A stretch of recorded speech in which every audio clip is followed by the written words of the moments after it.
I would like to say hello, everyone. Good evening.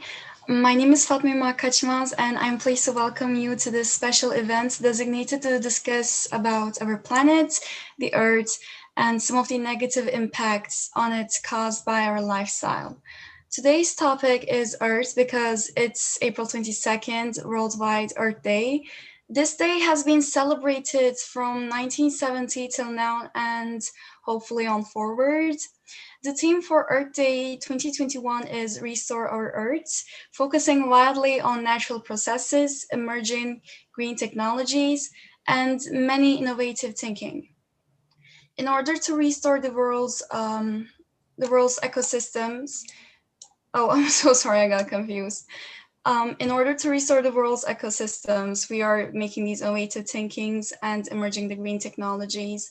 The reason as to why we are trying to restore this planet, our planet, by the way, is because we love it. The beauties and the bounties it has to offer is limitless. And we do live on it, so we have to respect and care the same way we respect and care our homes. Well, healthy earth is necessary for our lives to be normal and for our lives to, actually have a future and existence. A fun fact about Earth Day, it is the largest civic observance in the world. Over 1 billion people from 192 countries participate in Earth Day activities each year. Now, I would like to pass the mic to Mr. Zidane and mark the beginning of this event. Thank you very much, Mr. Zidane. Good evening, everyone. Thank you, Fatma. My name is Zidan, and I'm the Environmental Rights Committee Chair. I'd like to thank everyone for joining us today, and special thanks to our host, Fatma, and our guest speakers, Lina Niedeggen, and climate justice activist at Fridays for Future Germany, and Dr. Hayley Pinto, speaker at Greenpeace, UK.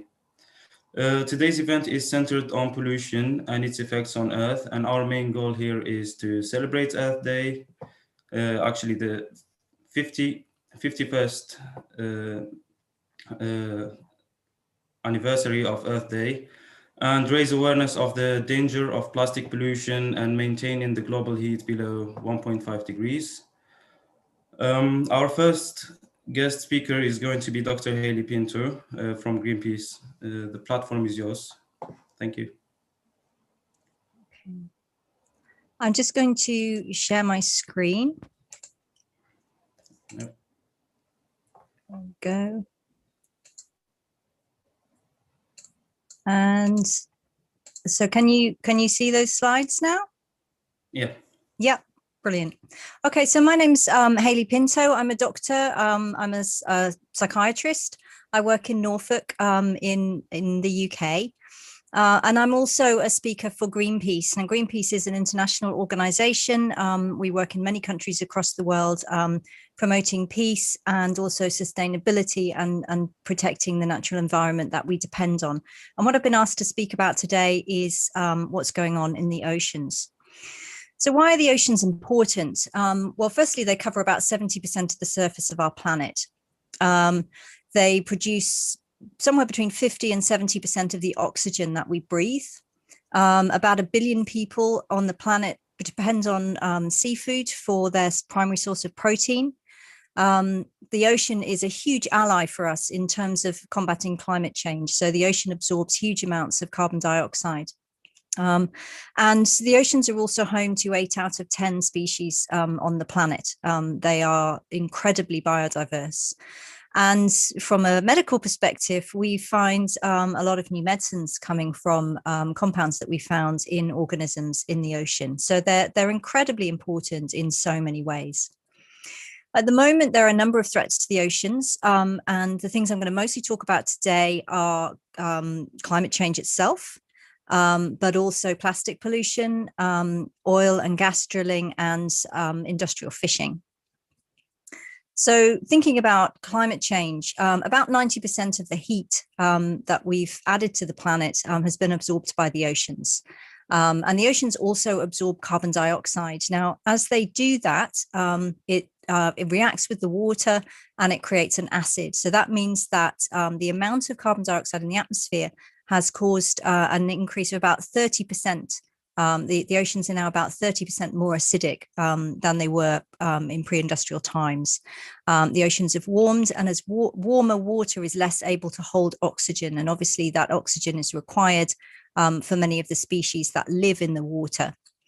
So the impact of this, so in many areas of the world, we're seeing reductions in plankton. Now, plankton are really tiny organisms that float around in the ocean. They're incredibly important, though, because they're the bottom of the food chain for pretty much the entire ocean ecosystem. But also, they're the guys that are doing the heavy lifting in terms of absorbing all that carbon dioxide and making the oxygen that we breathe. So the plankton are incredibly important, and because they're just often, almost single-celled or just, a few cells in an organism, they're very vulnerable to those changes in acidification and temperatures and oxygen levels. If you imagine the kind of changes that we've seen in the in the oceans over the last few decades, if that level of change occurred in our blood system, we would be on ITU. We would be very, very sick. And for plankton, the waters of the ocean, that's their blood system. The other thing that happens as the oceans become more acidic is that it makes it much harder for organisms that need to make shells or skeletons, like the coral reefs. It's harder for them to pull carbon out of the water to build those shells, and they become much less strong. And actually, if it becomes acidic enough, the shells can actually dissolve. So climate change itself is having a huge impact on the oceans. The other thing that happens when we see warmer waters is bleaching of the coral reef. So these beautiful corals, which get their color from algae that reside within the corals, when they get too hot, the corals expel the algae and they go white. And if that persists for long enough, then the coral dies. And if you add into that pollution and acidification, what we're seeing is huge amounts of coral reefs. About 50% of the coral reefs have already died. And if we continue as we are, we're likely to lose the rest within the next few decades. Now, for me, one of the most magical experiences of my life was diving with manta rays in the coral reefs off Australia. It was just absolutely beautiful and magnificent. I've never seen anything like it. And to lose these coral reefs is just heartbreaking. But it's also really important because the coral reefs basically house about a quarter of the biodiversity of the oceans. So, and many fish species use the coral reefs as nurseries for their young fish. So what will happen to biodiversity elsewhere when we lose the coral reefs is really difficult to know. And also another personal fact, my nephew's wife gave birth to the first child in the next generation of our family a year ago. And they work in the oceans and they called their child Reef. And it breaks my heart that by the time that child is an adult, the beautiful, magnificent natural wonder that he was named for may well be a memory. So what else is going on in the oceans?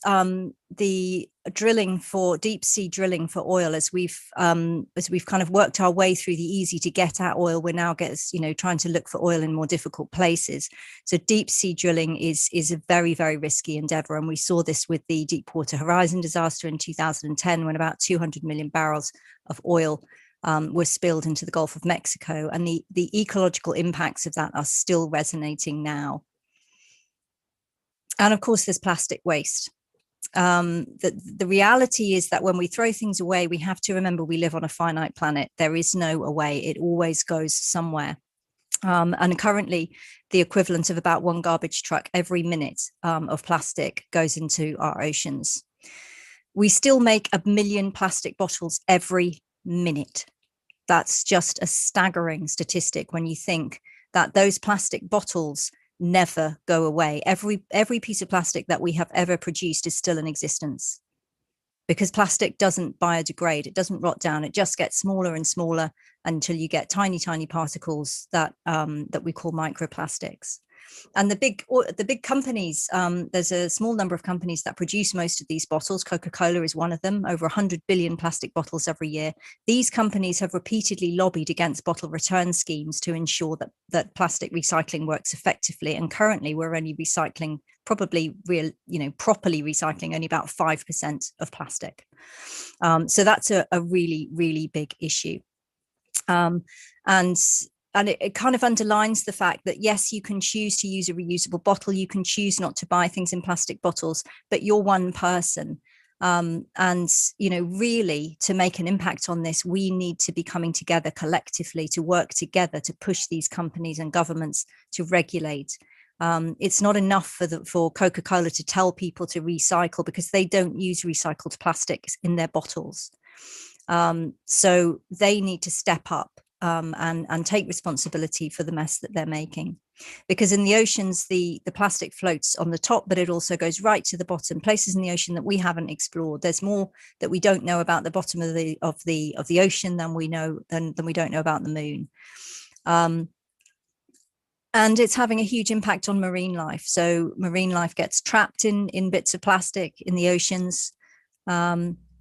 And also when it breaks down into smaller pieces, often they can't tell the difference between food and plastic. And what happens is they're eating it. And because they can't digest it, it then sticks in their stomachs and causes them effectively to starve to death. And you can see a bird there actually feeding plastic to its young.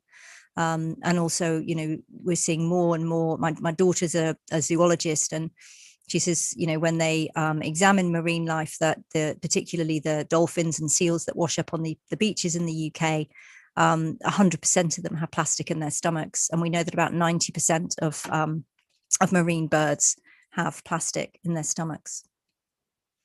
And as I said, it doesn't go away. It breaks down smaller and smaller to these things called microplastics, and that gets into the food chain. So it gets into what we eat. It's got so small now that there are studies showing that plastic is in the air. We're actually breathing it in. So it's everywhere. It's everywhere in our environment, and this is a really big issue. The projections by scientists is that by the middle of the century, that by weight, there will be more plastic than fish in the oceans, which is a pretty terrifying thought. And another thing that's happening in terms of pollution is nutrient pollution. So this is mostly runoff from agricultural activities. It's the fertilizers that contain sort of nitrogen and phosphates, gets into the waterways, and both in our rivers and lakes, but also in coastal zones.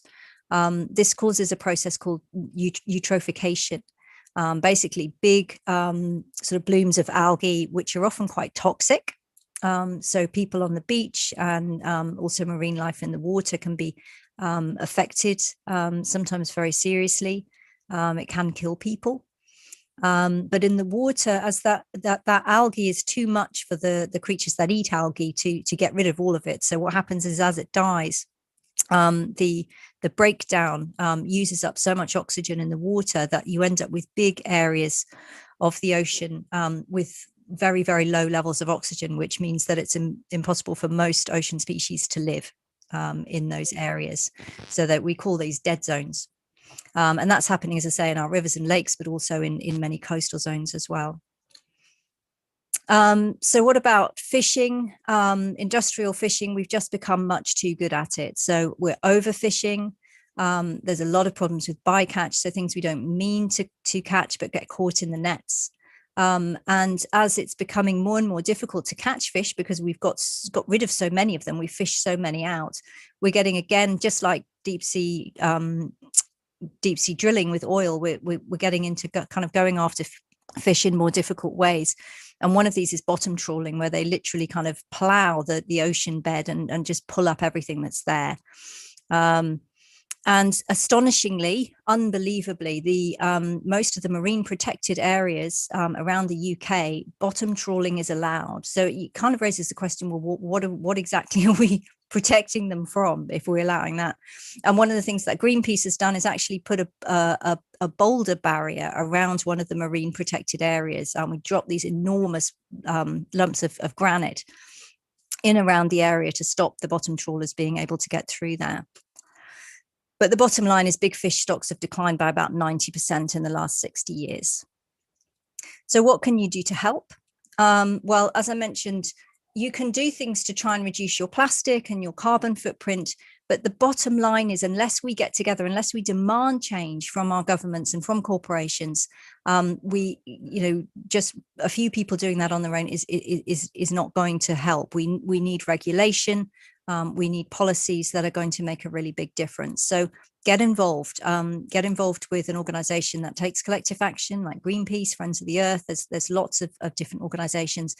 Write to your politicians and tell them that you want particularly a strong treaty to protect 30% of the ocean by 2030. This is one of the campaigns that Greenpeace has going at the moment, and also a concrete plan to achieve net zero before 2050. Just to say, properly protected marine areas, the biodiversity increases by up to 400%. So they work, and it means that it's easier then for fishermen in the areas around to catch more fish, because you've got so much biodiversity happening in those marine protected areas if they're properly protected. So there's another international meeting this year to discuss that treaty, and it's really important that we put pressure on our governments to do that. So write to your politicians, sign the petitions online on the Greenpeace website. If you go onto our website, you can click on Take Action. There's a load of petitions. It doesn't take long. Sign as many as you can. And yes, so the other thing is obviously a concrete plan to achieve net zero before 2050. As a doctor, the health impacts of climate change are catastrophic. So, I mean, to sum that up, Johan Rockström from the Stockholm Institute has basically said, if we look at a 4-degree rise, which is what we're talking about by the end of the century, if we don't get our act together, in terms of how much fresh water, how much food the planet can provide, he said, we could maybe support 1 billion people, probably only half that. And if you think, we've got nearly 8 billion people on the planet at the moment, if we don't deal with climate change, that is a huge cull of humanity. This is about people. It's not just about polar bears. It's about people. It is about polar bears too, and they matter.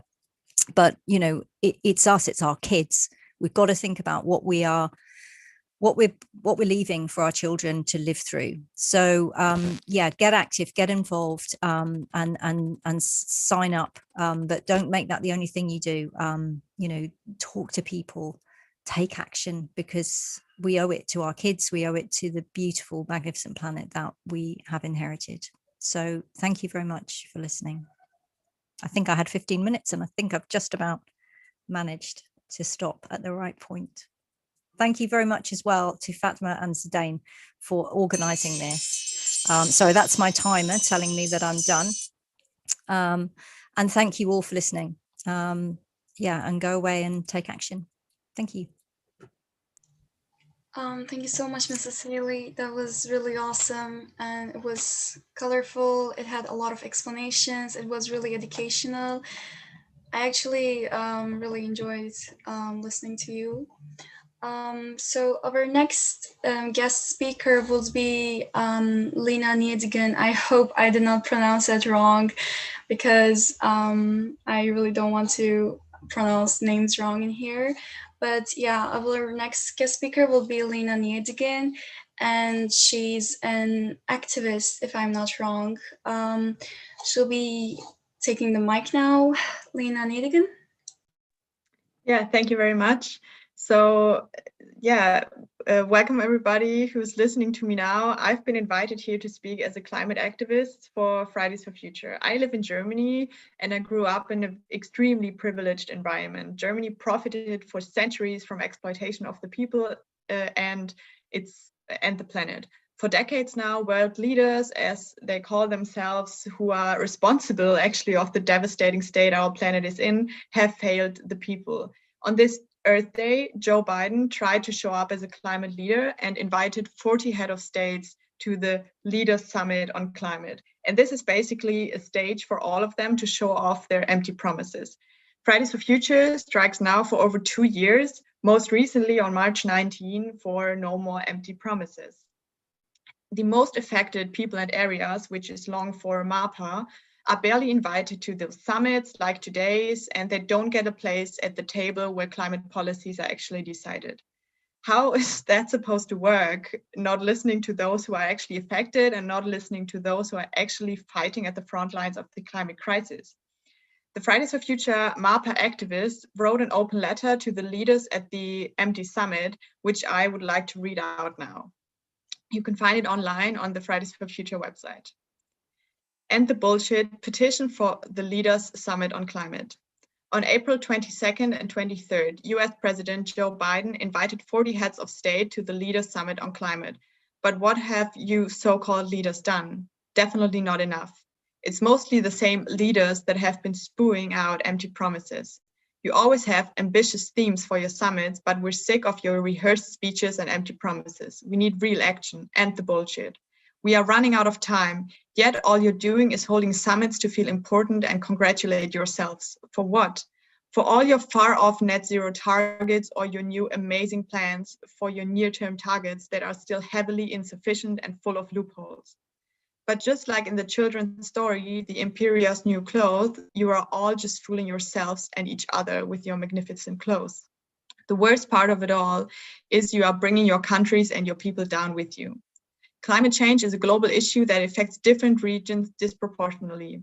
MAPA, the most affected people and areas, communities are the least responsible for the climate emergency, but are the ones who already suffer the most from its consequences.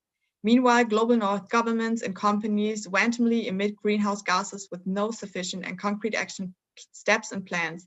Big polluters like the US, China, and the EU have emitted 170 gigatons of carbon in the past 5 years, which represents over half of the global CO2 emissions in the same period. Do you know the face of the climate crisis that stares at those most affected every day? Do you know the face of the menace you keep feeding? Across the globe, communities are facing extreme droughts, torrential rainfall, sea level rise, and rising temperatures, placing people and the planet at risk. In Africa, the spread of diseases and agricultural pests have been exacerbated by climate change. Latin America has seen massive destruction in the burning of rainforests like the Amazon, with flames killing off biodiversity and having huge impacts not just on the region, but on the entire world. Asia faces increasingly lethal heat waves and droughts threatening water supply with soaring numbers of internal displacement due to extreme weather events. In Oceania, people have evacuated their homes as entire islands are swallowed by the sea. This is the ugly reality of the climate emergency. With our global temperatures increase from pre-industrial levels, pre-industrial times currently at 1.5 degrees Celsius and rising, the impacts are getting stronger and are affecting the most vulnerable areas and people the worst. All of this devastation and suffering has happened within the last decade. If nothing changes, we can only expect things to get worse.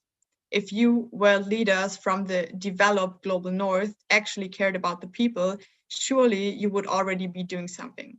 But it isn't like that. It has never been that. For centuries, you have invaded the lands of those most affected, exploited their natural resources and people, and used these countries as landfills for your waste. Today, these communities are the most vulnerable because they have been colonized, oppressed, silenced, and treated as means for your profit. You have a historical debt to the most affected people and areas, and we, the people, are coming to collect our dues. You will say you will be net zero by 2030, 2040, 2050, but that is not enough at all if your targets are full of gaps and loopholes. You are only counting the emissions you want, those that are easier to cut and that do not jeopardize your interests.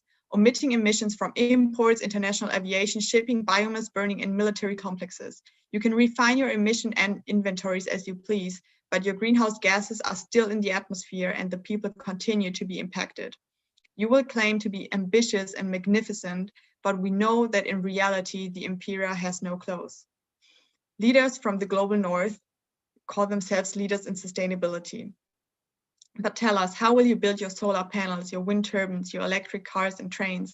Under the current world order, so much of your wealth in the global north has been built off of the systematic plunder of natural resources and human labor from the global south. And I think I'm running out of time. So, however, if you want the people from the MAPA countries there, even if you decide to blind yourselves with greed instead of addressing the real big elephants in the room, you won't get away with it. Brace yourselves because we won't back down. And if you're listening to this and you have needed a sign to become a climate activist, this is it. We need every single voice, and we cannot wait to build a better world. And you can start by putting your name under the open letter. You can start by going to a global climate strike or getting involved with your local organization. And we're really excited to see all the people on the streets. Thank you. Yeah, that really riled me up. Like, I wanted to just get up and march somewhere. I wanted to be like, hey, we want justice for the environment.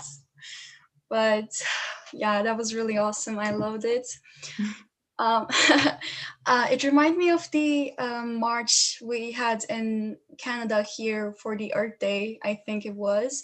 And I remember joining it. There were thousands of people. It was really, really kind of like inspiring. It actually made me happy to see a lot of people, you know, desiring for the better future. Okay. Sorry. So now in the schedule, I can see that there's an HRS break video. Mr. Zidane? Hello, Tuba will take over that. Okay.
Yeah, we have 9 years left. That is incredibly short and definitely not enough, because I will be just around, I don't know, 27 till then.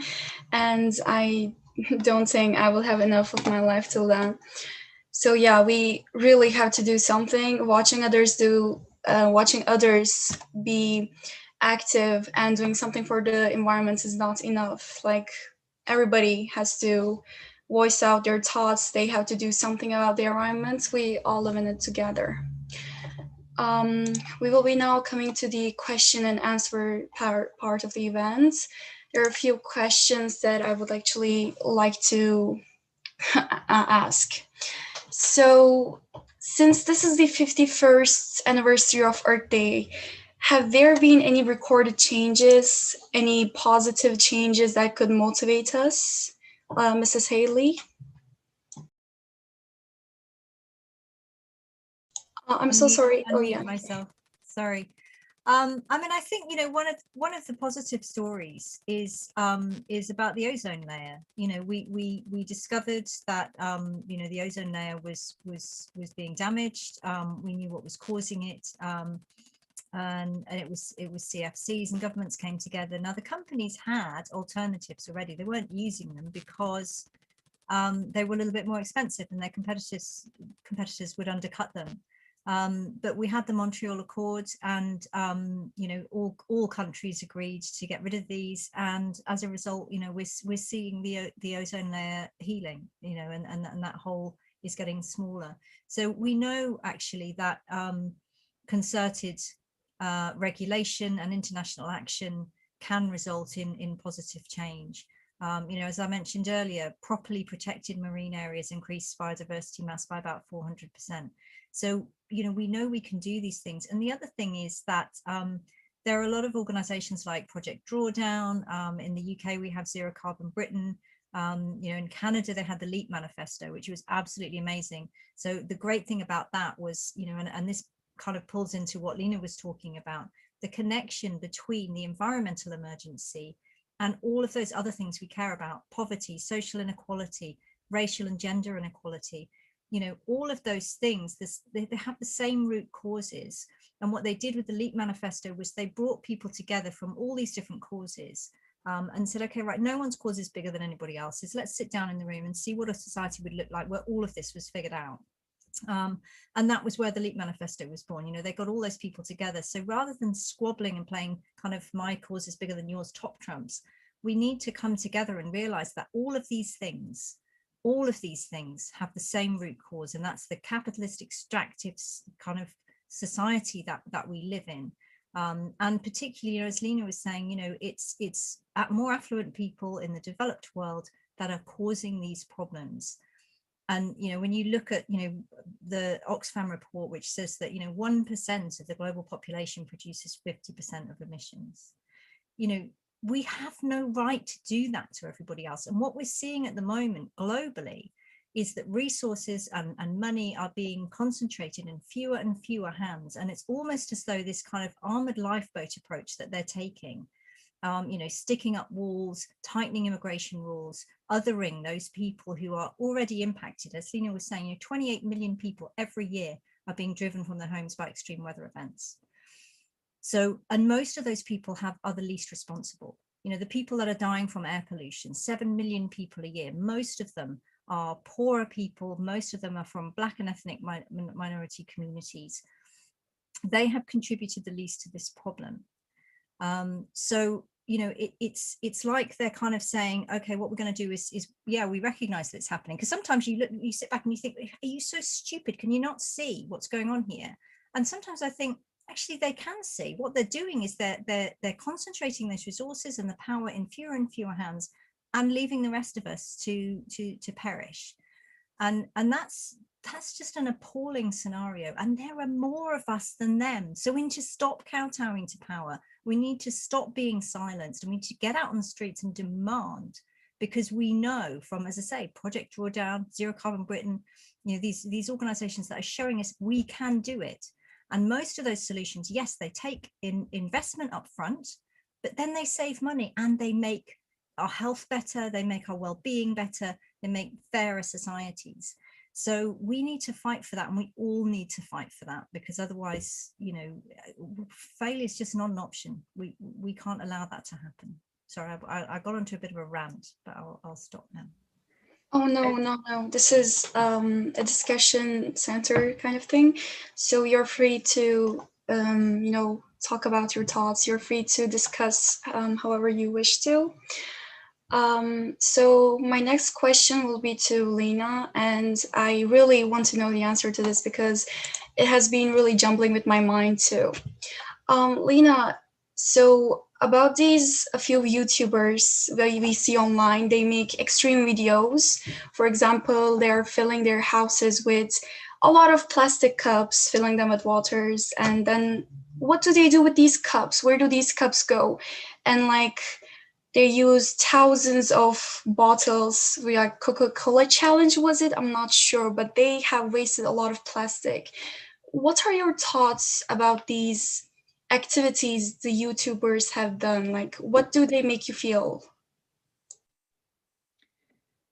I think it's always insane when we watch like certain individuals to be such, I don't know if you call it like bad examples, but I think what Hayley has also pointed out is that such a small amount of people, or such a small amount of, I don't know, money is actually responsible for the big exploitation we are seeing every day, and the neo-colonial strategies that many companies are using to exploit the people just in a different area of the world or something like that. And now it has a different name, but yeah. So I think also 70% of the global emissions are caused by only 100 companies. So I think if we speak about Earth Day, or if we speak about personal responsibility, it's always really important to actually kind of determine the problematic people. And this is not like an individual eating meat or using plastic, or it's not my mom driving a car or something like that. And it's never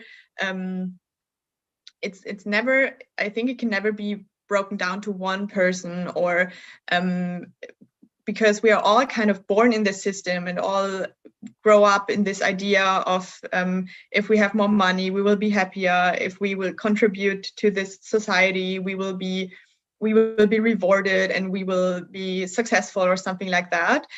So I think it's really hard if we start to fight with each other. If I fight with my sister because she's eating meat or anything like that, this will not help anything, but it will be just like wasting my energy because we have so little time left. I think it's really important not to focus on like certain individuals that are not like harming someone directly, but are like contributing to this big circle of problems. And I think it's important that we all reflect on our own role in these problems and in these systems. But I think the biggest problem is not my consumption, but my way of using the power I have in a democracy, and if I use my voice or not. For example, if I go vote or anything like that, if I go to protest, if I advocate on social media, if I speak to my family about the really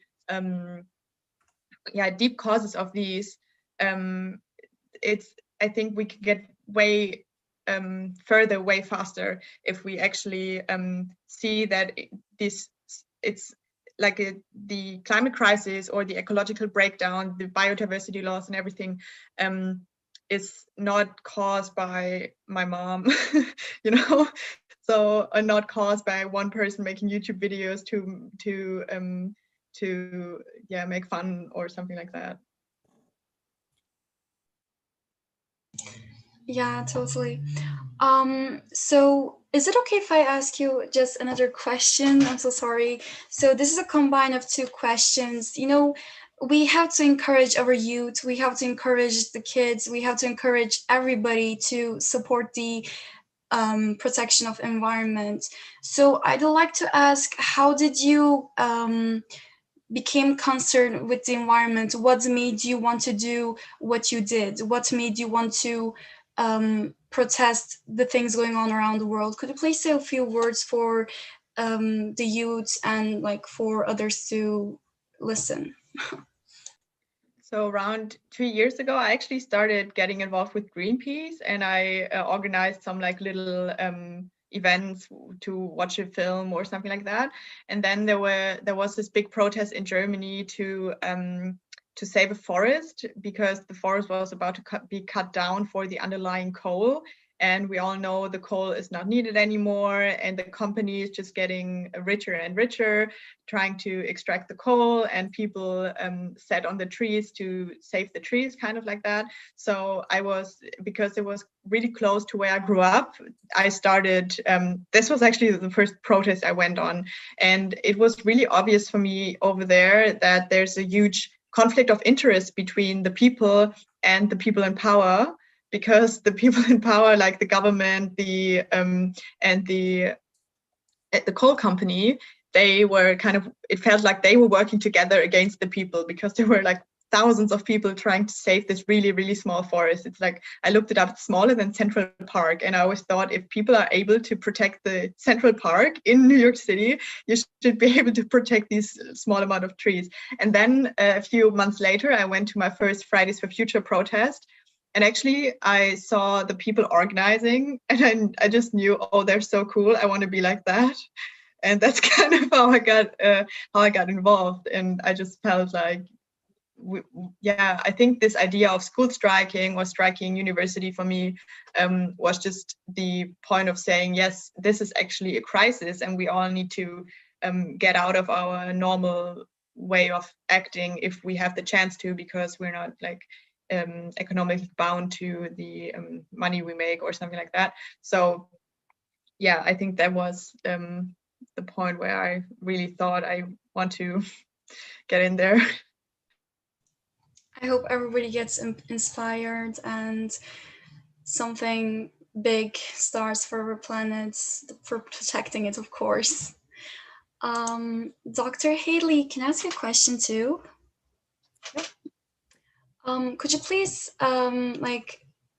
tell us what could be done to restore Earth as either individuals or as a society? Because it's a fact, like everybody needs to know what they have to do, and everybody needs to know their responsibilities and what they can do to join in and protect our Earth. So I think, Lena's really very eloquently made the point that individual actions they're important and we should do them. There's this thing called social contagion where, when people see other people doing stuff, it makes them more likely to do it. So, when you make changes to reduce your footprint or to reduce, your pollution, then, let people know about it, be proud, because that's how you kind of spread that. But the absolute bottom line is that it would be just fantastically unrealistic and arrogant for any of us to think that by changing the way that we as individuals live could save the planet. We have a massive job on our hands, and it has to be system wide. It has to be in every country. It has to be across everything that we do. So there's no people kind of want a silver bullet. They want to know that it's electric vehicles or it's solar panels, but it's not. It's all those things, and it's everything. So really it's about starting to look at everything from a different perspective. I think we've got to remember that we've all been raised in a capitalist culture. We've been inundated with advertising since the day we were born. As Lena was saying, being told that, we buy the next shinier, newer, bigger, whatever thing, and that'll make us happier. The data is it hasn't made us happier. If anything, it's made us sadder. It's made us less connected. And when you talk, I think we have a huge amount to relearn from indigenous cultures. When you look at cultures that have managed to live in harmony, and actually really value relationships, that they value both, the young and the old in their societies. Whereas we've become so competitive, it's all about winning, it's all about having more, and we've forgotten about cooperation. So I think the thing that we need most is to think about getting back to a point where we understand how much is enough, that we think more in terms of cooperation, more about harmony, more about balance, than winning and fighting. We have to be quite careful what sort of language that we use and how we treat other people. And I think when we start to look at the world from that perspective, and you start to look at every purchase in terms of, is this a want or need? Is this something that I need to buy, or can I do something different? Can I just not have that thing? We've all got far too much stuff, most of us. But most importantly is to take that attitude to our elected representatives, to the corporations, and talk about just needing a different way, that it's down to them, but it's also down to us to make them change. So I think, the single most important thing that anyone could do is get involved with, whether it's Fridays for Futures or Greenpeace or Friends of the Earth or Extinction Rebellion or anything, just be part of that movement. For me, I was busy being a doctor and raising kids for a long time, and I suddenly had this moment in 2014 when I read the IPCC report, and it just literally changed my world, because all of the hopes and the dreams that I had for my children, I suddenly saw just fragmenting in front of me, and I remember just sitting there and crying. And I've done that, a lot since. Because I'm a mum, and I wanted, I saw myself in my retirement having grandchildren, and now, some of my kids are talking about not having children. A lot of young people are talking about not having children because they can't believe that the future is safe for those children.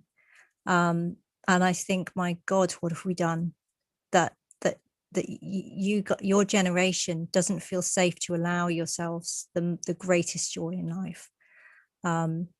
We've got to remember what really matters, and that's, and when I talk to school children, they, you know, and I say to them, you know, what really matters in your lives? And I don't get my mobile phone or my Xbox, or, you know, I get family, friends, home. Those are the things that really matter, and we've got to get back to understanding that, and fighting for that. Maybe can I add on the question you asked, what is the one thing everybody can do, or as an individual? I think a very important step is to educate yourself, and educate yourself on the connection between the different crises we are facing and the problems we are also facing in the solution of these crises. We can see, I think we can learn a lot from how governments are treating the COVID crisis, on how they are not able to actually respond to the climate crisis, and educate yourself on terms like intersectional environmentalism. If you talk about education, you don't have to listen to like online lectures or something. You can check your feed, like on Instagram, on Twitter, follow new people, follow people that are advocating for these causes, and you will be educated like on the go, and really check your the perspectives you are receiving every day, and talk to it about people, and talk about your privileges, and talk about and learn about how you can actually find your voice. And you will very likely learn that when you get involved with the organization doing that, but you can you can learn in many different ways, and there are so many so many voices we can learn from, and it's not all about like this one girl from Sweden, or you know, this one person you've heard on this talk today, but there are so many people fighting at the front lines that are not here today and have so much to say. I thank you, Lena. That was really hard. And can I just add to that, you know, one of the things I would say is that this journey for me, you know, I've met some incredible people. I've learned stuff that's just fascinating. You know, aside from it being, you know, sometimes exhausting and an emotional roller coaster, it's also inspiring and exciting. You know, in, you know, protests with XR, you know, I found myself at, you know, 2 o'clock in the morning dancing on walls in Parliament Square, having just taken it back from the police. You know, that's not something I ever would have expected would happen in my life. You know, I never expected I would get arrested either, but you know, it's new experiences. It's, you know, as I say, just people, just beautiful, amazing, awesome and inspiring people that you get to spend time with. So yeah, get involved. Those were both really good points. They were really helpful for me, and hopefully others too. It's like there's this thing I would like to say. There are some pupils who try to act against this pollution, and who try to do, even though there are little things they try to do. And over the few years, I have watched a few of my friends, and I also saw them that they were being made fun of by their peers, because they were trying to protect, they were trying to keep it clean, they were trying to like organize the trashes, but the other kids, they were just laughing at them, and they were saying, wow, why do you do that? I think another thing we can do as individuals will be to, you know, respect people who actually do something for the environment, right? So we have to show respect to them, and we have to try and gain a new perspective. I think we are nearing the end slowly, but yeah, the time is 2:49 at the moment. I really would like to thank you so much for your time, Miss Hayley and Miss Lena. They were really good points made today, and this is probably like the first valuable Zoom meeting I have joined in the past few weeks. Yeah, I actually really love the slideshows, and I really enjoyed Miss Lena. She was really putting on forward what were the problems, and yeah, that was quite inspiring. Thank you so much for both of your times. Mr. Zidane, would you like to say a few words too? Hello, guys. Thank you very much, Dr. Hayley and Miss Lena. It has been very wonderful, like listening to you guys and watching your slides and being refreshed and inspired again. But yeah, before we end this, I'd like to share some slides. just for our upcoming events, basically. So guys, yeah, stay tuned to our upcoming events. The first one will be on the 29th of April. It will be a video about a day of remembrance for all victims of chemical warfare, and then World Migratory Bird Day, followed by the Environment Day, and Oceans Day obviously is very important as well.